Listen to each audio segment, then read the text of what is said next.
Good evening. I'm Marinta Skupin, Curator of Education here at Laguna Art Museum, and I'd like to welcome you to Live at the Museum, our monthly partnership program with Laguna Beach Live. We're so sorry that we cannot gather as an audience in the museum yet, but we're happy that we're able to pre-record these concerts and offer them to you virtually. The gallery in which we're standing forms part of the exhibition Granville Redmond, The Eloquent Palette, which is still on view until November the 15th. So I very much hope that you'll come back and see it, and we look forward to welcoming you here. I'll now hand over to Betsy Jenkins from Laguna Beach Live. Hi, I'm Betsy Jenkins, a member of the Board of Trustees of Laguna Beach Live and also on the board for the Laguna Art Museum. We have been so pleased to have this partnership to bring you the best in sight and sound with live music. Today we are recording live at the museum thanks to the support of the Festival of Arts Foundation and the Assistance League of Laguna Beach. We hope to be able to see you at real live performances in the near future. Today, we welcome back the talented Duo Ondine with Alison Bjorkadal on harp and Boglarka Kish on flute. The duo was a winner of the Beverly Hills International Auditions and performed for us once before in October of 2019.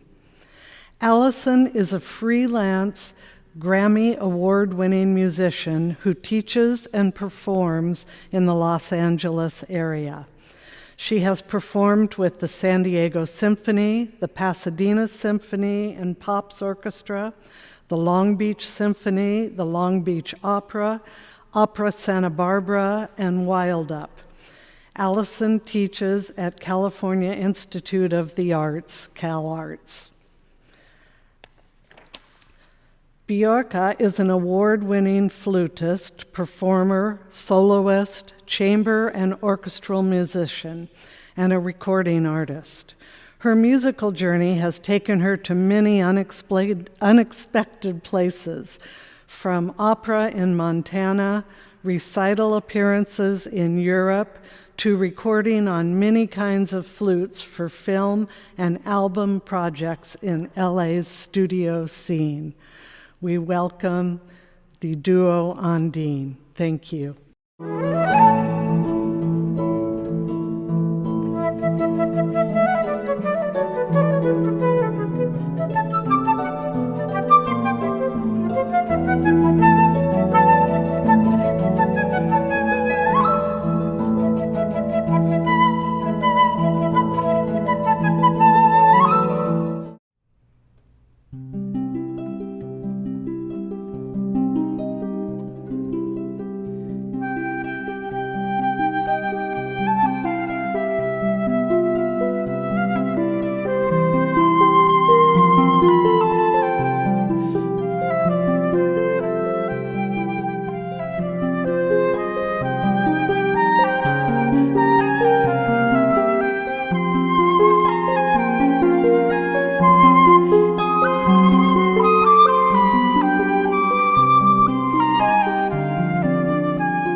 my name is Allison Bjorkadal, and together with Boglarka Kish on the flute, we are Duo Ondine. We're so glad to join you here at the Laguna Art Museum today, and we're thrilled to be performing for you again.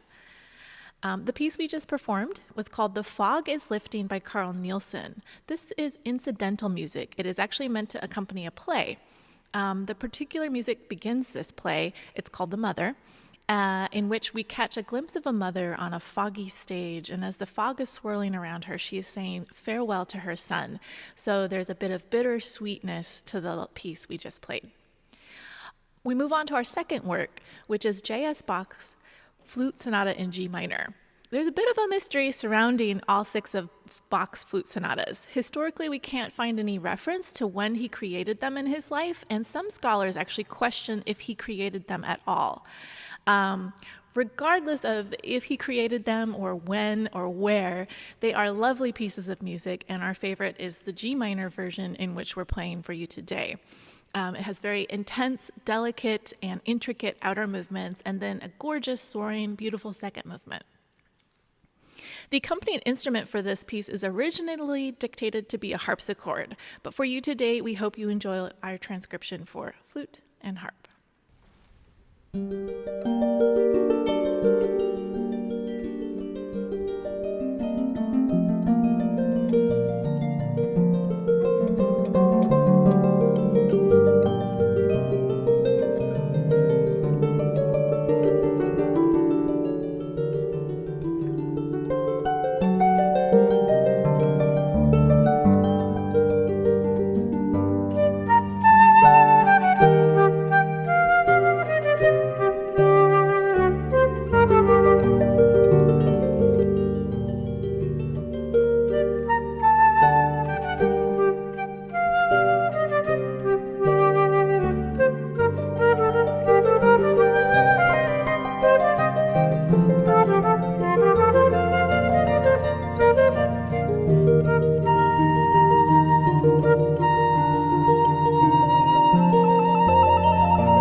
Our next piece on the program is by French composer Maurice Ravel, and the title of the piece is Pavane for a Dead Princess. Originally, Ravel wrote it for solo piano and then later arranged it for full orchestra. So today you will hear an arrangement of an arrangement for flute and harp. When asked, Ravel described the piece as an evocation of a pavane that a little princess might in former times have danced at the Spanish court. The pavane was a slow processional dance that was very popular in Europe. And it is not really meant to pay tribute to any particular princess, but rather just evoke the culture and the sensibilities around the time that the pavane was a popular dance. We hope you enjoy.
The next piece of music we'll perform is by Marcel Tournier, and it's entitled Jazz Band.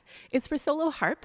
Marcel Tournier himself was a harpist, but also a composer. Most of his output was for the harp. He was a contemporary of Claude Debussy and Maurice Ravel, so he lived in the late 1800s and early 1900s.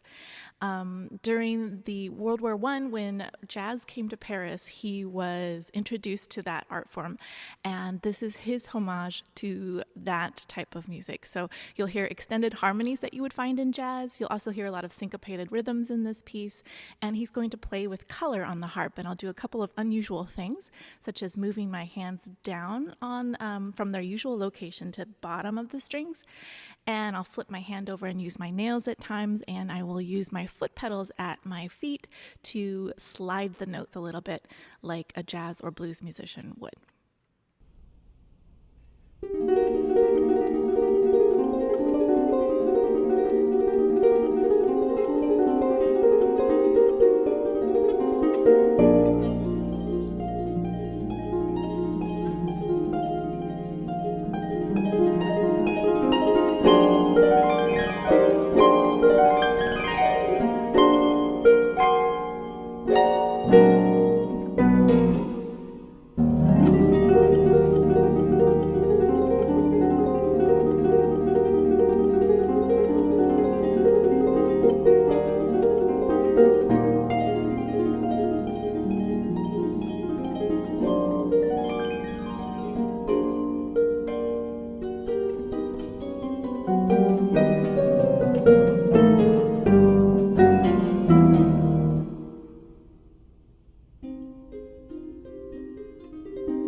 Jacques Ibert is one of those composers who we have trouble classifying. He's French, but he doesn't fit in with his contemporaries of the time.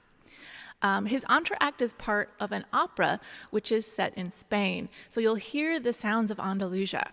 Although the opera itself is rarely performed anymore, the excerpted entr'acte we're playing today is incredibly popular because of its flamenco flair and adaptability. Ibert states that it can be played for flute or violin with guitar or harp. We hope you enjoy.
The next piece on our program is by Japanese composer Michio Miyagi, and the title of the work is The Sea in Springtime. Miyagi was a koto player, teacher, and performer. He lost his eyesight at age 8, and this piece is inspired by his memories of the sea. In it, you will hear waves and wind and beautiful melodies that evoke his emotions from his memories of the sea. The koto is the national instrument of Japan, and it is a type of zither with 13 strings. This work was originally written for koto as well as shakuhachi, which is an end-blown bamboo flute.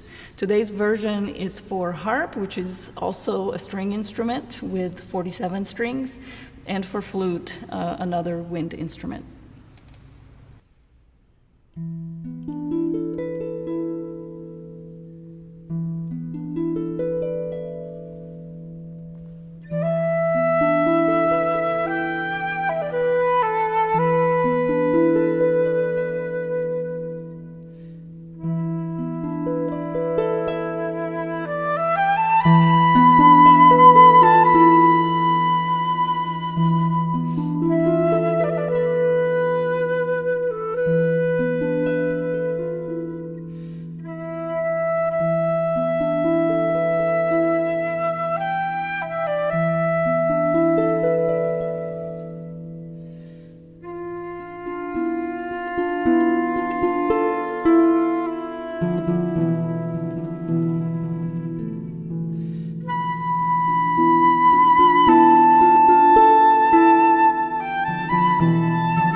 This next piece is by living composer Ian Clark, who happens to be a flute player as well, and the title of this piece is The Great Train Race. Its subtitle is The Flute Like You Don't Usually Hear It. Normally we hear the flute be playing really nice melodies with a beautiful focused sound. For instance, a simple scale would sound like. But this piece features the flute trying to sound like a train. Conceptually, the flute is a very simple instrument. It's a tube, and you have keys to close holes on the flute. The longer the flute or the tube is, the more keys you close, the lower the sound. So I just closed most of my keys, and then I opened it, and you could hear that the first sound was lower, the next sound was much higher. In this piece, the composer takes advantage of that, and he also asks that the player purposefully make sounds that we don't necessarily associate with the flute. One such effect is to purposefully not make a nice sound. For instance, is perhaps a nice sound, but he asks us to not even find the center of the sound, maybe to sound like a steam engine on a train. He also asks flute players to sing or at least hum along the melodies that they are playing. This might not sound very familiar, but it's often used in popular music and jazz. So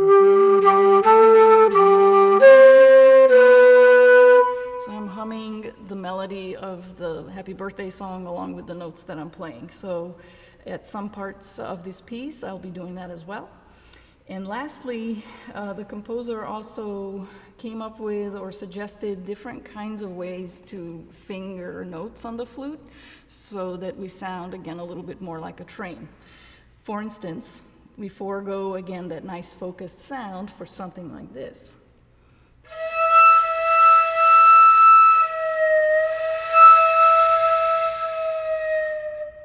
To sound like a train whistle. So here it is, Ian Clarke's The Great Train Race.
our program with the first movement of Piazzolla's Histoire du Tango. Piazzolla wrote this piece in 1986, and it is one of his most popular works. Piazzolla spent his compositional life combining his many musical passions and interests, including combining classical music and jazz music. This piece is a fantastic example of his lifelong work to bring the tango from the dance halls and bordellos of Argentina onto the concert hall stages of Europe and North America. The Histoire du Tango conveys the history and evolution of tango in 4 movements. Today, we perform for you Bordello 1900, the first movement, which is the origin story of the tango. High-spirited and flashy, it imitates the good-natured chatter of the French, Spanish, and Italian women who worked in the bordellos as they teased and tempted the men who came to see them.